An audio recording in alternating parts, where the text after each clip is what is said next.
Praise the Lord. Praise the Lord. Hallelujah. Hallelujah. Hallelujah. Hallelujah. പ്രിയപ്പെട്ട ദൈവജനമേ, ദൈവരാജ്യ ശുശ്രൂഷയിലേക്ക് കർത്താവ് നമ്മളെല്ലാവരെയും ഒരുമിച്ച് ചേർത്തിരിക്കുകയാണ്.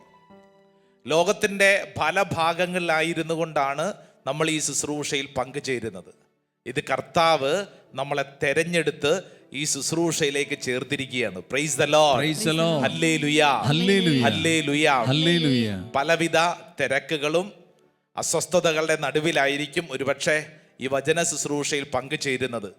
ശ്രദ്ധിച്ചോണേ, ഈ വചനം കേട്ടുകൊണ്ടിരിക്കുമ്പോൾ തന്നെ, ഈ ശുശ്രൂഷയിൽ പങ്കെടുത്തുകൊണ്ടിരിക്കുമ്പോൾ തന്നെ ദൈവത്തിൻ്റെ ആത്മാവ് നമ്മിൽ നിശ്ചയമായും ഇടപെടും. നമുക്കൊന്ന് പ്രാർത്ഥിച്ചാലോ? രണ്ട് കരങ്ങൾ ഉയർത്തിപ്പിടിച്ചോ. നിങ്ങൾ നിൽക്കുന്നിടങ്ങളിൽ കരങ്ങൾ ഉയർത്തിപ്പിടിച്ച് കണ്ണുകളടച്ച്, പരിശുദ്ധാത്മാവേ, ഞങ്ങളുടെ ശരീരം, മനസ്സ്, ആത്മാവ്, അന്തരീക്ഷം കർത്താവേ, വചനം സ്വീകരിക്കുന്നതിന് വേണ്ടി ഞങ്ങളെ ഒരുക്കണമേ. ആദി ചൈതന്യമേ, ഈ മണിക്കൂറിൽ ഞങ്ങളുടെ മേൽ പറന്നിറങ്ങണമേ. കരങ്ങൾ ഉയർത്തി എല്ലാവരും സ്തുതിച്ചൊന്ന് പ്രാർത്ഥിച്ചേ. Hallelujah, hallelujah, hallelujah. യേശുവേ, ആരാധന, ആരാധന, ആരാധന. കൈയടിച്ചു പാടാ, കൈയടിച്ചു.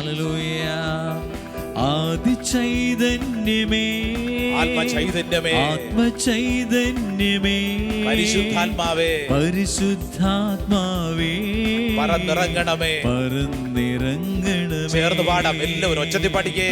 ആദിചൈതന്യമേ, ആത്മചൈതന്യമേ, ആത്മചൈതന്യമേ, പരിശുദ്ധാത്മാവേ, പരിശുദ്ധാത്മാവേ, പറന്നിറങ്ങണമേ. പറന്നിറങ്ങണമേ. കൈകൾ ഉയർത്തി കൈയടിച്ചേ. ആദ്യ നൂറ്റാണ്ടിൽ പന്തക്കുസ്ത നാളിൽ അഭിഷേകമായി ചൊരിഞ്ഞവനേ, ആമേൻ, ആമേൻ. നിറയണമേ, വന്നു നിറയണമേ. ഹല്ലേലൂയ പാടുമിദാസരേ. ആദ്യ നൂറ്റാണ്ടില് നിറഞ്ഞതുപോലെ ഈ ദൈവജനത്തിന്റെ മേൽ അത്ഭുതകരമായിട്ട് ഇറങ്ങട്ടെ ഒരു പുതിയ അഭിഷേകം. ഓ കർത്താവേ, ദൈവജനത്തിന്റെ മേൽ വെളിപ്പെടുത്തട്ടെ. ആരാധന, ആരാധന, ആരാധന. എല്ലാവരും രണ്ട് കരങ്ങളും സ്വർഗത്തിലേക്ക് ഉയർത്തിപ്പിടിച്ചോ, ഒന്ന് സ്തുതിച്ചു പ്രാർത്ഥിച്ചോ. ദൈവത്തിന്റെ ആത്മാവ് ഇപ്പോൾ പ്രാർത്ഥിക്കുന്ന ഓരോ മക്കളിലേക്ക് വെളിപ്പെടട്ടെ. വചനം സ്വീകരിക്കുന്നതിന് തടസ്സമായിട്ടുള്ള എല്ലാ മേഖലകളും കർത്താവിന്റെ ആത്മാവ് എടുത്തു മാറ്റട്ടെ. ഒരു പുതിയ അഭിഷേകം ഇപ്പോൾ പ്രാർത്ഥിക്കുന്ന ദൈവജനത്തിന്റെ മേൽ വെളിപ്പെടട്ടെ. ശാരീരിക രോഗപീഠകൾ മാറട്ടെ, മനസ്സിന്റെ ഭാരങ്ങൾ മാറട്ടെ, കുടുംബത്തിലെ തകർച്ചകൾ മാറട്ടെ. കർത്താവിന്റെ ആത്മാവ് അത്ഭുതകരമായിട്ട് ഇടപെടട്ടെ. പിതാവിന്റെയും പുത്രന്റെയും പരിശുദ്ധാത്മാവിന്റെയും നാമത്തിൽ ഈ സമയം തന്നെ അഭിഷേകം വെളിപ്പെടട്ടെ. Praise the Lord. Praise the Lord. Hallelujah. Hallelujah. Hallelujah. Hallelujah. പ്രിയപ്പെട്ട ദൈവജനമേ, ഒത്തിരി സന്തോഷത്തോടു കൂടിയാണ് നമ്മൾ ഈ ശുശ്രൂഷയിൽ പങ്കുചേരുന്നത്. അപ്പം അതുകൊണ്ട് നമുക്കൊരു കാര്യം ചെയ്താലോ? കൈകളൊക്കെ കൂപ്പി ഒന്ന് സ്തുതി ചൊല്ലിക്കേ. ഈശോ മിശിഹായ്ക്ക് സ്തുതിയായിരിക്കട്ടെ. ഈശോ മിശിഹായ്ക്ക് സ്തുതിയായിരിക്കട്ടെ. നമ്മുടെ പ്രിയപ്പെട്ടവരൊക്കെ അടുത്തുണ്ടെങ്കിൽ അവരുടെയൊക്കെ മുഖത്ത് ആരെ കാണണം? ഈശോയെ കണ്ടുകൊണ്ട് അവർക്ക് സന്തോഷത്തോടൊന്ന് സ്തുതി കൊടുത്തേ. ഈശോ മിശിഹായ്ക്ക് സ്തുതിയായിരിക്കട്ടെ.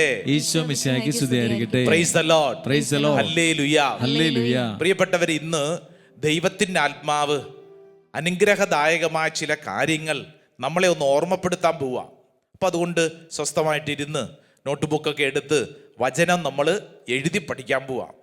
ഇന്ന് നമ്മൾ വായിക്കുന്ന വചനഭാഗം അത് വിശുദ്ധ ലൂക്കായുടെ സുവിശേഷം 2-ാം അധ്യായം 41 മുതലുള്ള വചനമാണ്. ബാലനായ യേശു ദേവാലയത്തിൽ, അതിൻ്റെ ആരംഭ 2-3 വചനങ്ങളാണ് നമ്മൾ വായിക്കുന്നത്, ധ്യാനിക്കുന്നത്. നമുക്ക് ഈ വചനം അറിയാം. ഈ വചനം വായിച്ചുകൊണ്ടിരിക്കുമ്പോൾ തന്നെ പരിശുദ്ധാത്മാവ് പലവിധ മേഖലകളിൽ ബോധ്യങ്ങൾ നമുക്കെല്ലാവർക്കും സമ്മാനിക്കും. അപ്പം അതുകൊണ്ട് നമുക്കൊന്ന് ഒരുമിച്ച് വായിക്കാം. ബൈബിൾ എടുത്തോണം. Saint Luke's gospel chapter 2 verse 41 onwards. യേശുവിൻ്റെ മാതാപിതാക്കന്മാർ ആണ്ടുതോറും പെസഹ തിരുനാളിന് ജെറുസലേമിൽ പോയിരുന്നു. അവന് 12 വയസ്സായപ്പോൾ പതിവനുസരിച്ച് അവർ തിരുനാളിന് പോയി. തിരുനാൾ കഴിഞ്ഞ് അവർ മടങ്ങിപ്പോന്നു. എന്നാൽ ബാലനായ യേശു ജെറുസലേമിൽ തങ്ങി. മാതാപിതാക്കന്മാർ അത് അറിഞ്ഞില്ല.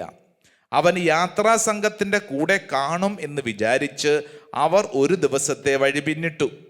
ബന്ധുക്കളുടെയും പരിചയക്കാരുടെയും ഇടയിൽ അന്വേഷിച്ചിട്ട് കാണായികയാൽ യേശുവിനെ തിരക്കി അവർ ജെറുസലേമിലേക്ക് തിരിച്ചുപോയി. Praise the Lord. Praise the Lord. Hallelujah. Hallelujah. പ്രിയപ്പെട്ടവരെ, നമുക്ക് വളരെ പരിചിതമായ സംഭവമല്ലേ? ഈശോയെയും കൊണ്ട് അവര് 12 വയസ്സായപ്പോൾ ജെറുസലേം ദേവാലയത്തിൽ പോയത്.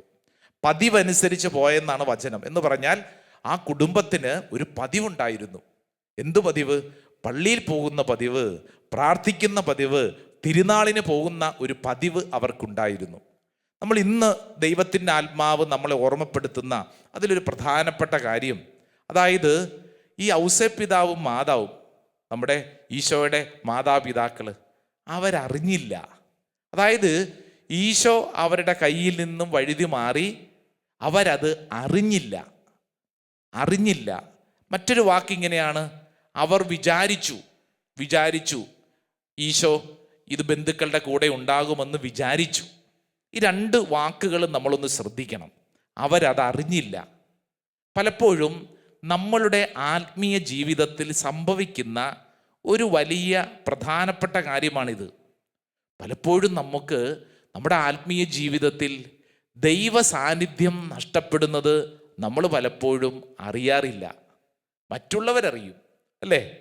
മറ്റുള്ളവർ നമ്മളോട് ചിലപ്പോൾ ചോദിക്കാറില്ലേ, നിനക്കെന്നാ പറ്റി, നിനക്കെന്നാ പറ്റി, നീ എന്താ ഇങ്ങനെയൊന്നും അല്ലായിരുന്നല്ലോ എന്നൊക്കെ ഇടയ്ക്ക് ചോദിക്കും. അപ്പം നമ്മൾ ന്യായീകരണമൊക്കെ പറയും, പിന്നെ ഞാൻ ഇങ്ങനെയാണ്, പണ്ട് തൊട്ട് ഇങ്ങനെയാണെന്നൊക്കെ പറയും. എന്നാൽ നമ്മുടെ ഉള്ളിൽ ചില കാര്യങ്ങളിൽ മാറ്റം സംഭവിക്കുന്നത് മറ്റുള്ളവരറിയും. നമ്മൾ എന്ത് വിചാരിക്കും? നമ്മൾ വിചാരിക്കും, കുഴപ്പമൊന്നുമില്ല, ഇവിടെ കുഴപ്പമൊന്നുമില്ല, അവിടെ കുഴപ്പമൊന്നുമില്ല എന്നൊക്കെ ചിന്തിക്കും.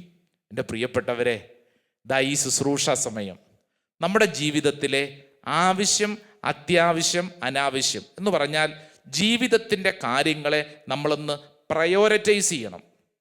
ആവശ്യമുണ്ടോ, അത്യാവശ്യമുണ്ടോ, അനാവശ്യമുണ്ടോ? നമ്മൾ പല അനാവശ്യ കാര്യങ്ങളെയും നമ്മുടെ അത്യാവശ്യമായിട്ട് കൊണ്ടു നടക്കുന്നുണ്ടാവും. നമ്മളൊന്ന് ചിന്തിച്ച് നോക്കിയേ, നമ്മുടെ ജീവിതത്തിൽ എന്തിനാണ് നമ്മൾ പ്രാധാന്യം കൊടുക്കേണ്ട കാര്യങ്ങൾക്ക് കൊടുക്കുന്നുണ്ടോ? ഞാനൊരു ഉദാഹരണം പറയട്ടെ. കഴിഞ്ഞ നാളിൽ ഞാൻ ഒരു ഇടവക പള്ളി ചെന്നപ്പോൾ ഒരു ധ്യാനത്തിന് ചെന്നതാണ്. അവിടെ ചെന്നപ്പോൾ ധ്യാന സമയത്ത് ജനങ്ങൾക്ക് ഉച്ചഭക്ഷണം കഞ്ഞി കൊടുക്കാൻ വേണ്ടി, കഞ്ഞി തയ്യാറ് ചെയ്യാൻ വേണ്ടി കുറേ ചെറുപ്പക്കാരൊക്കെ അവിടെ ഓടി നടക്കുന്നുണ്ട്.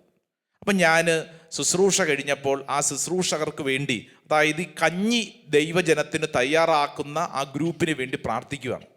അങ്ങനെ പ്രാർത്ഥിച്ചുകൊണ്ടിരുന്നപ്പോൾ അവിടുത്തെ കൈക്കാരൻ, ട്രസ്റ്റി എന്ന് പറയും, അദ്ദേഹം കഴിഞ്ഞ 1 വർഷമായിട്ട് ആ ഇടവകയുടെ നേതൃത്വ മേഖലയിൽ തിരഞ്ഞെടുക്കപ്പെട്ട വ്യക്തിയാണ്. അദ്ദേഹം എന്നോട് പറഞ്ഞു, അച്ഛാ ഞാൻ വലിയ സങ്കടത്തിലാണ്. ഞാൻ ചോദിച്ചു, അതെന്താ കാരണം? സങ്കടപ്പെടാൻ കാരണം എന്താ? അച്ഛാ, ഞാൻ കഴിഞ്ഞ 1 വർഷമായിട്ട് ഈ ഇടവകയിലെ ട്രസ്റ്റിയാണ്, കൈക്കാരനാണ്. ഞാൻ പറഞ്ഞു, ഇത് സങ്കടപ്പെടേണ്ട കാര്യമല്ലല്ലോ, സന്തോഷിക്കേണ്ട കാര്യമല്ലേ, താങ്കൾ തിരഞ്ഞെടുക്കപ്പെട്ടതല്ലേ. അപ്പോഴാണ് അയാൾ പറയണത്, അച്ഛാ ഞാൻ ഈ പള്ളിയിൽ ദിവസവും പരിശുദ്ധ കുർബാനയിൽ പങ്കെടുത്തുകൊണ്ടിരുന്ന വ്യക്തിയാണ്. എൻ്റെ ആത്മീയ ജീവിതം അത്രമേൽ ശക്തമായിരുന്നു. വൈകുന്നേരം കുടുംബ പ്രാർത്ഥന നിർബന്ധമായിട്ടും കുടുംബാംഗങ്ങളോടുകൂടെ ഞാനായിരുന്നു. എന്നാൽ ഈ 1 വർഷമായിട്ട് എൻ്റെ താളം തെറ്റിയിരിക്കുകയാണ്. ഞാൻ പള്ളിയിൽ വരും, എൻ്റെ അച്ഛൻ മര്യാദയ്ക്കൊരു കുർബാനയിൽ എനിക്ക് പങ്കെടുക്കാൻ പറ്റുന്നില്ല. കണക്ക് നോട്ടം, കഞ്ഞിവെപ്പ്, ആ കാര്യം ഈ കാര്യം, പള്ളിക്ക് ചുറ്റും കിടന്ന് ഓട്ടമാണ്. വൈകുന്നേരം കുടുംബ പ്രാർത്ഥന സമയത്ത് ഞാൻ പലപ്പോഴും ഇല്ല. ആ സമയത്തും പള്ളിക്കാര്യങ്ങൾ, പിറ്റേ ദിവസം ചെയ്യേണ്ട കാര്യങ്ങൾക്ക് വേണ്ടി ഞാൻ ഓടിക്കൊണ്ടിരിക്കുകയാണ്. എന്ന് പറഞ്ഞാൽ എൻ്റെ ഉള്ളിൽ വലിയൊരു ശൂന്യത സംഭവിക്കുന്നു.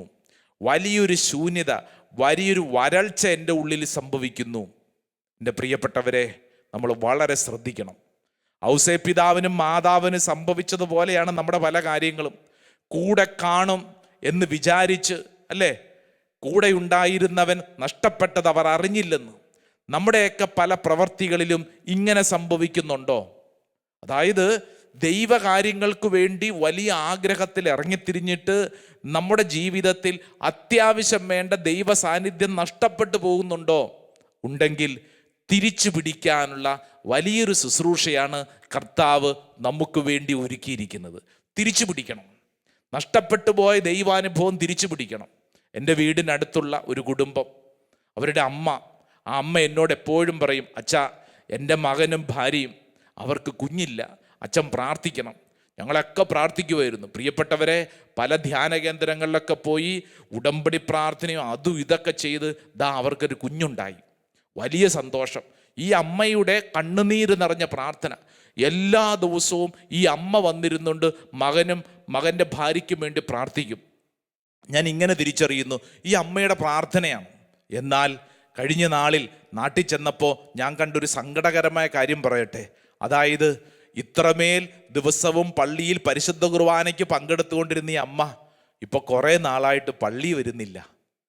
അപ്പോൾ എനിക്കിത് വലിയൊരു ഭാരമായി. ഞാൻ ആ വീട്ടിൽ കയറി ചെന്നു. എന്നിട്ട് ഞാൻ ചോദിച്ചു, ഇപ്പം എന്താ പള്ളിയിൽ കുർബാനയ്ക്ക് വരാത്തത്? അപ്പോൾ ഈ അമ്മ പറയാണ്, അച്ഛാ, ഇപ്പം ഈ കൊച്ചില്ലേ, ഈ കൊച്ചിനെ ആര് നോക്കും?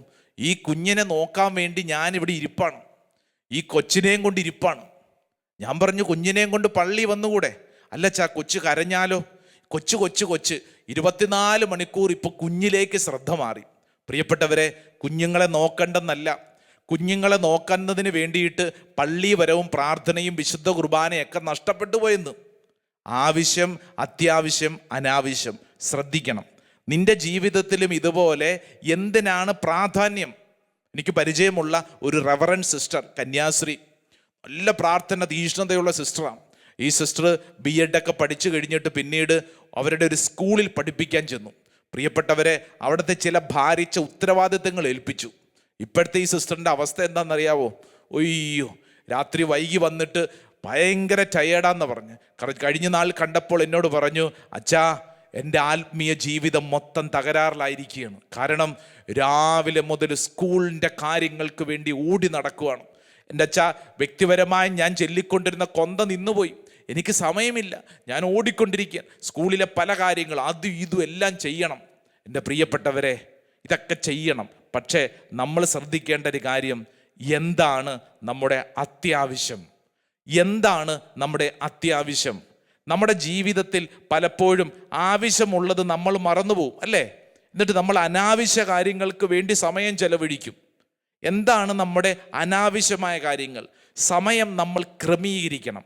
അൽഫോൻസ് ലിഗോരി എന്ന വിശുദ്ധൻ പറയുന്ന ഒരു പ്രധാനപ്പെട്ട കാര്യമുണ്ട്. അതായത് നമുക്ക് സമയമില്ല എന്ന് പറയുന്നത് അഹങ്കാരമാണെന്നാണ് പറയണം. നമുക്ക് സമയമില്ല എന്ന് പറയുന്നത് അഹങ്കാരമാണ്. ചിലരൊക്കെ പറയാറില്ലേ, പരിശുദ്ധ കുർബാനയിൽ പങ്കെടുക്കാൻ സമയമില്ല, കൊന്ത ചെല്ലാൻ സമയമില്ല, ബൈബിള് വായിക്കാൻ സമയമില്ല, വീട്ടുകാരോട് സംസാരിക്കാൻ സമയമില്ല. ഇങ്ങനെ പറയുന്ന ആളുകൾക്ക് സമയമുണ്ട്, അത് വേറെ പല കാര്യങ്ങൾക്കുമാണ്. മൊബൈൽ ഫോണിൽ ഇൻസ്റ്റാഗ്രാമും ഫേസ്ബുക്കും വാട്സപ്പും മണിക്കൂറുകൾ നോക്കിയിരിക്കാൻ സമയമുണ്ടല്ലോ, സമയമുണ്ട്. എന്നാൽ കൊന്ത ചെല്ലുന്ന കാര്യങ്ങൾക്ക് പറയുമ്പോൾ, അല്ലെങ്കിൽ വചനം വായിക്കുന്ന കാര്യത്തിന് പറയുമ്പോൾ സമയമില്ല. എന്താണ് നമ്മുടെ ജീവിതത്തിൽ അത്യാവശ്യമായിരിക്കേണ്ട കാര്യം? ഇതിനെക്കുറിച്ച് ഫിലിപ്പിയർക്ക് എഴുതിയ ലേഖനം 2-ാം അധ്യായം 21-ാം തിരുവചനത്തിൽ പറയുന്നത്, എല്ലാവരും അന്വേഷിക്കുന്നത് സ്വന്തം കാര്യമാണ്, യേശുവിൻ്റെ കാര്യമല്ല. കണ്ടോ? എല്ലാവരും അന്വേഷിക്കുന്നത് സ്വന്തം കാര്യമാണ്, എൻ്റെ കാര്യം അല്ലേ, എൻ്റെ ഇഷ്ടങ്ങൾ, എൻ്റെ തോന്നലുകൾ, എൻ്റെ കാര്യത്തെ സന്തോഷിപ്പിക്കുക. പ്രിയപ്പെട്ടവരെ, അങ്ങനെ സഞ്ചരിക്കുമ്പോൾ ഇതാ ബാലനായ യേശുവിനെ ദേവാലയത്തിൽ വെച്ച് കാണാതായത് അവരറിഞ്ഞില്ല. അങ്ങനെ വന്നാൽ എന്താ സംഭവിക്കുന്നത്? ഇത് വലിയ ദുരന്തത്തിലേക്ക് ചെന്ന് വീഴും. ഇതിനെക്കുറിച്ച് മനസ്സിലാക്കാൻ ഒരു നല്ല വചനം പഠിക്കാം. അത് പഴയ നിയമത്തിലെ ഹഗ്ഗായിയുടെ പ്രവചനം. ഹഗ്ഗായി അങ്ങനെ പുസ്തകം ബൈബിളിലുണ്ട്, വായിച്ചിട്ടുണ്ടോ? ഹഗ്ഗായിയുടെ പ്രവചനം 1-ാം അധ്യായം 6-ാം തിരുവചനം. Book of Haggai chapter 1 verse 6 വചനത്തിൽ ഇങ്ങനെ പറയുന്നു, നിങ്ങൾ ഏറെ വിതച്ചു, കുറച്ചു മാത്രം കൊയ്തു. നിങ്ങൾ ഭക്ഷിക്കുന്നു, ഒരിക്കലും തൃപ്തരാകുന്നില്ല. നിങ്ങൾ പാനം ചെയ്യുന്നു, തൃപ്തി വരുന്നില്ല. നിങ്ങൾ വസ്ത്രം ധരിക്കുന്നു, ആർക്കും കുളിര് മാറുന്നില്ല. കൂലി അത് ലഭിക്കുന്നത് ഓട്ടസഞ്ചിയിലിടാൻ മാത്രം. നമ്മളെക്കുറിച്ചാണ്, നമ്മളെ ഓരോരുത്തരെയും കുറിച്ചാണ്. ഈ വചനം വായിച്ചു കഴിഞ്ഞിട്ട് ഒരു വ്യക്തി നാളുകൾക്ക് മുമ്പ് പറഞ്ഞത്, എന്നെക്കുറിച്ചും ബൈബിളിലുണ്ടല്ലോ എന്ന് പറഞ്ഞാൽ എന്താണ് അർത്ഥം? അതായത് ആ വ്യക്തിയുടെ ജീവിതത്തെക്കുറിച്ചാണ്. ഈ വചനം വായിക്കുമ്പോൾ അനേകരുടെ ജീവിതത്തിൽ ഇന്ന് ഓട്ടസഞ്ചിയിൽ ഇടുന്ന പോലെയാണ് പലരും അല്ലെ അധ്വാനിക്കുന്ന. അധ്വാനം വളരെ വലുതാണ്. നമ്മൾ ചിന്തിച്ചു നോക്കിയേ, എന്തോരം അധ്വാനിക്കുന്നു. എന്തേ മിച്ചമൊന്നും ഇല്ലാത്തത്? കഴിഞ്ഞ ദിവസം പ്രാർത്ഥിക്കാൻ വന്ന ഒരു കുടുംബം പറയാണ്, അച്ഛാ അധ്വാനം വളരെ വലുതാണ്, പക്ഷേ ഒന്നും മിച്ചമില്ല. വീട്ടിലിതാ 3 കുഞ്ഞുങ്ങൾ, ഒരെണ്ണം ആശുപത്രിയിൽ പോയിട്ട് വരുമ്പോൾ അടുത്തത് ആശുപത്രി പോകാൻ റെഡിയായിട്ടിരിക്കുക. എപ്പോഴും ആരെങ്കിലും ആശുപത്രിയിൽ. അച്ഛാ ഒന്നും മിച്ചമില്ല, ഒരു സമാധാനമില്ല. ഓട്ടസഞ്ചിയിൽ, അതാ വചനം പഠിപ്പിക്കുന്നത്. ഞാൻ സമ്പാദിക്കുന്നത് ഓട്ടസഞ്ചിയിൽ ഇടാൻ മാത്രം. എന്താ ഓട്ടസഞ്ചിയുടെ പ്രത്യേകത? അതിന് ഓട്ടയുണ്ട്, സഞ്ചി സൂക്ഷിക്കാനുള്ളതാണ്, ശേഖരിക്കാനുള്ളതാണ്. അതിലിട്ട് കഴിയുമ്പോൾ അത് ഊർന്നു പോകുന്നു. നമ്മുടെ കുടുംബത്തിൽ ഇങ്ങനെ ഒരു അസ്വസ്ഥത നിലനിൽക്കുന്നുണ്ടോ? അധ്വാനിച്ചിട്ട് മിച്ചം കിട്ടാത്ത അവസ്ഥയുണ്ടോ? എങ്കിൽ ഒരുപക്ഷെ കർത്താവ് പറയുന്നത് തിരിച്ചു നടക്കണം. ഇതാ ഔസേ പിതാവും മാതാവും ഒരു കാര്യം തീരുമാനിച്ചു, തിരിച്ചു നടക്കാൻ. ഇതാ ഈ ശുശ്രൂഷ സമയത്ത് നീ ശ്രദ്ധിക്കേണ്ട കാര്യം, നിന്റെ ജീവിതത്തിൽ നീ കൊടുക്കേണ്ട പ്രാധാന്യം ദൈവകാര്യങ്ങൾക്ക് കൊടുക്കുന്നുണ്ടോ? നിന്റെ വ്യക്തിപരമായ പ്രാർത്ഥനാ ജീവിതം എങ്ങനെയുണ്ട്? സ്വയം ചോദിക്കേണ്ട കാര്യങ്ങളാണ്. നമ്മൾ സമയമില്ല എന്ന് പറയും. എന്ത് സംഭവിക്കുന്നറിയോ? നമ്മുടെ ജീവിതത്തിൽ ഒരു പ്രത്യേക സാഹചര്യം വരുമ്പോൾ ദൂതൻ അടുത്ത് വന്ന് പറയും, കേട്ടിട്ടുണ്ടല്ലോ, ദൂതൻ പ്രാർത്ഥന കേട്ടില്ല, സമയം തെല്ലും തന്നില്ല. നമ്മൾ ദൈവത്തോട് പറയും, ദൈവമേ സമയമില്ല. ജീവിതത്തിൻ്റെ മരണം നമ്മുടെ മുമ്പിൽ വരുമ്പോൾ ദൂതൻ വന്നിട്ട് പറയും, സമയമായി, ഇനി നിനക്ക് സമയമില്ല. സമയം നിന്റെ ജീവിതത്തിലുണ്ട്. നീ കൊടുക്കേണ്ട പ്രാധാന്യം എന്തിനാണ് പ്രാധാന്യം കൊടുക്കേണ്ടത്? ദൈവകാര്യങ്ങൾ, നിന്റെ വ്യക്തിപരമായ പ്രാർത്ഥനാ ജീവിതം, അത് കഴിഞ്ഞിട്ട് മതി ബാക്കിയുള്ളതെന്തും. അങ്ങനെ ഒരു ശീലം ഒന്ന് തീരുമാനിച്ചേ, കാര്യങ്ങൾ മറിയാൻ തുടങ്ങും. പ്രിയപ്പെട്ടവരെ, നമ്മളായിരിക്കുന്നിടങ്ങളിൽ ഒന്ന് സ്വസ്ഥമായിട്ടിരുന്ന് 2 കരങ്ങളും നെഞ്ചോട് ചേർത്ത് ദൈവത്തിന് മുമ്പിൽ ഒരു തീരുമാനം എടുക്കണം. നിന്റെ ജീവിതത്തിൽ സമയം നീ എന്തിനാണ് ചെലവഴിക്കുന്നത്? കൊന്ത ചെല്ലുന്ന ശീലം നഷ്ടപ്പെട്ടു പോയെങ്കിൽ തിരിച്ചു പിടിക്കണം. വചനം വായിക്കുന്ന ശീലം നഷ്ടപ്പെട്ടു പോയെങ്കിൽ തിരിച്ചു പിടിക്കണം. ദീവികാരുണ്യം, പരിശുദ്ധ കുർബാനയിൽ പങ്കെടുക്കുന്ന ശൈലി നിനക്ക് നഷ്ടപ്പെട്ടു പോയെങ്കിൽ തിരിച്ചു പിടിക്കണം. വ്യക്തിപരമായ പ്രാർത്ഥനാ ജീവിതം, കുടുംബത്തിൽ കുടുംബാംഗങ്ങളോട് സംസാരിക്കുന്ന ശൈലി നഷ്ടപ്പെട്ടു പോയെങ്കിൽ തിരിച്ചു പിടിക്കണം. സമയമില്ല എന്നല്ല പറയേണ്ടത്, മറിച്ച് സമയത്തെ നമ്മൾ ക്രമീകരിക്കണം. പ്രിയപ്പെട്ടവരെ, ഇങ്ങോട്ട് നോക്കിക്കേ, തുടർന്നുള്ള ആരാധന സമയം നമ്മൾ ഒരുമിച്ച് പ്രാർത്ഥിക്കാൻ പോവാ. ദൈവത്തിൻ്റെ ആത്മാവേ, ഞങ്ങളുടെ മേൽ അത്ഭുതകരമായ ദൈവിക ഇടപെടലുണ്ടാവണമേ. വ്യക്തിപരമായ പ്രാർത്ഥനാ ജീവിതത്തെ കർത്താവ് വളർത്തണമേ. ആ വലിയ കൃപയ്ക്ക് വേണ്ടി നമുക്ക് ഒരുമിച്ച് പ്രാർത്ഥിക്കാം. ആമേൻ.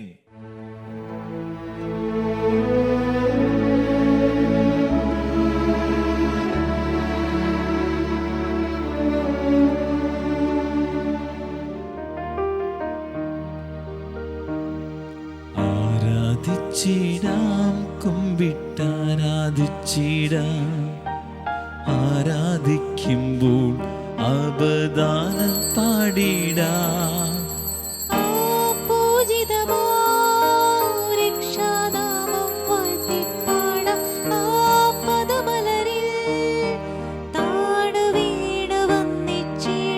ആത്മനാഥന നിന്നിൽ ചേരണം,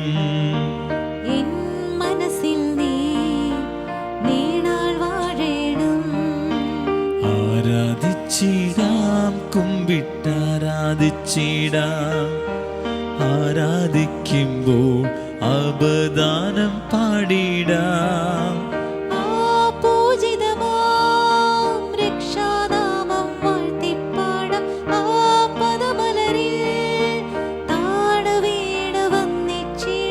ആത്മനാഥന നിന്നിൽ ചേരണം,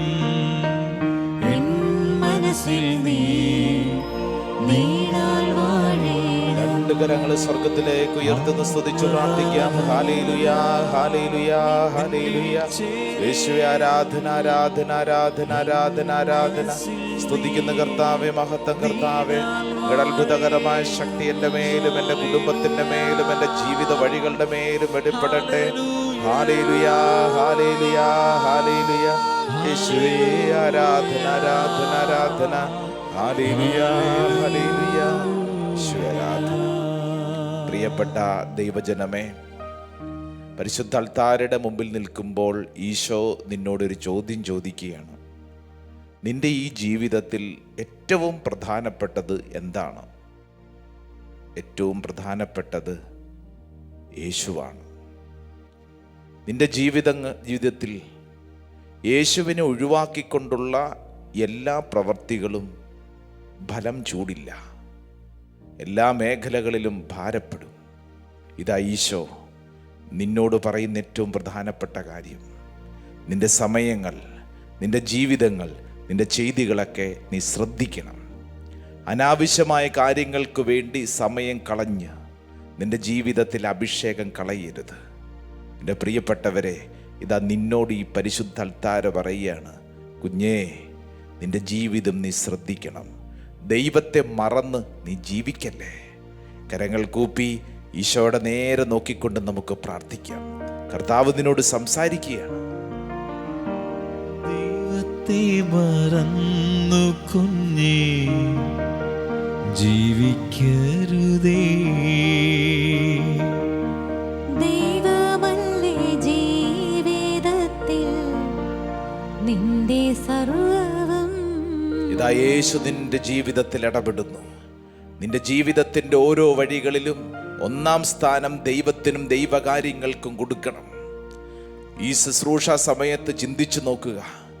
ജപമാല ചൊല്ലുന്നതിൽ നീ പുറകോട്ട് പോയോ? പരിശുദ്ധ കുർബാന അർപ്പിക്കുന്നതിൽ നീ പുറകോട്ട് പോയോ? നിന്റെ കുടുംബ പ്രാർത്ഥനയിൽ നിന്ന് പുറകോട്ട് പോയോ? പ്രിയപ്പെട്ട സഹോദര സഹോദരി, നഷ്ടപ്പെട്ട ആത്മീയത തിരിച്ചു പിടിക്കണം.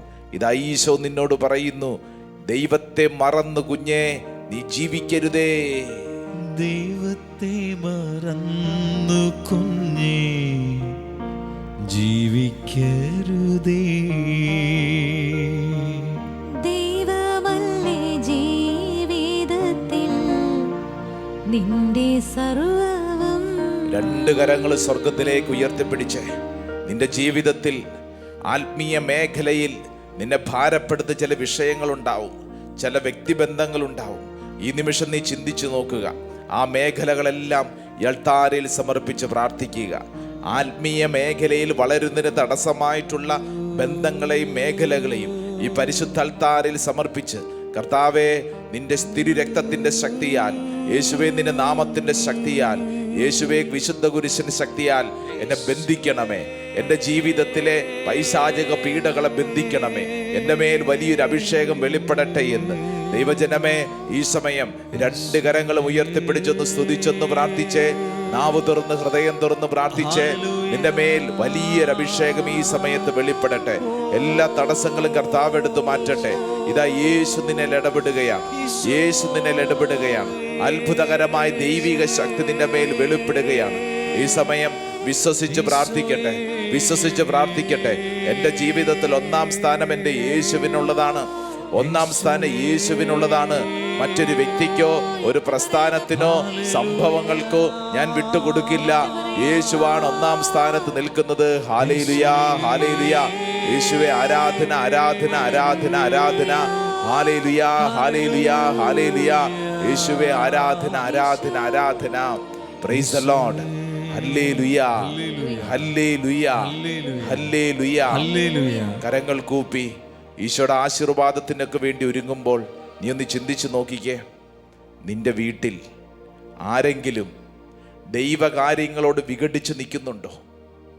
നിന്റെ പരിചയത്തിൽ നിന്റെ കൂട്ടുകാരോ നാട്ടുകാരോ അയൽവാസികൾ പള്ളി പോവാതെ പരിശുദ്ധ കുർബാനയിൽ പങ്കെടുക്കാതെ തോന്നിവാസത്തിൽ ജീവിക്കുന്നുണ്ടോ? ദുശീലങ്ങൾ കടിമപ്പെട്ട് ജീവിക്കുന്നുണ്ടോ? ഇതാ അവരെ ഓർക്കുക, പരിശുദ്ധ അൾത്താരയിൽ സമർപ്പിക്കുക. എൻ്റെ കർത്താവേ, അവരുടെ മേൽ ഇപ്പോൾ ഞാനൊരു ആശീർവാദം സ്വീകരിക്കുമ്പോൾ അവരുടെ മേൽ വലിയ ദൈവകൃപ സംഭവിക്കട്ടെ. പൈശാചിക പീഡകൾ വിട്ടുമാറട്ടെ. പുതിയ അഭിഷേകം അവരിൽ നിറയപ്പെടട്ടെ. അതിനുവേണ്ടി ആഗ്രഹിക്കാം. ചേർന്ന് നമുക്ക് പ്രാർത്ഥിക്കാം. പരിശുദ്ധ അൾത്താര ഈ ആശീർവാദം നിന്റെ മേലും നിന്റെ കുടുംബത്തിൻ്റെ മേലും നിന്റെ ദേശത്തിൻ്റെ മേലുള്ള ആശീർവാദമാണ്. നമുക്ക് ഒരുമിച്ച് ആശീർവാദം സ്വീകരിക്കാം. അവകാശിയും അതിനാഥനും നീ മാത്രമേശു മിശിഹായേ. അവകാശിയും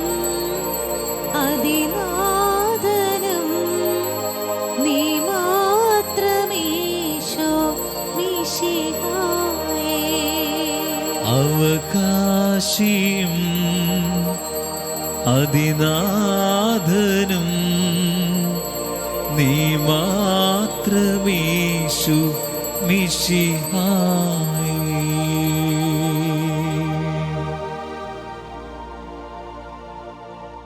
പരിശുദ്ധ പരമ ദിവ്യകാരുണ്യമേ, എന്നേരവും സ്തുതി ആരാധന. പരിശുദ്ധ പരമ ദിവ്യകാരുണ്യമേ, എന്നേരവും സ്തുതി ആരാധന.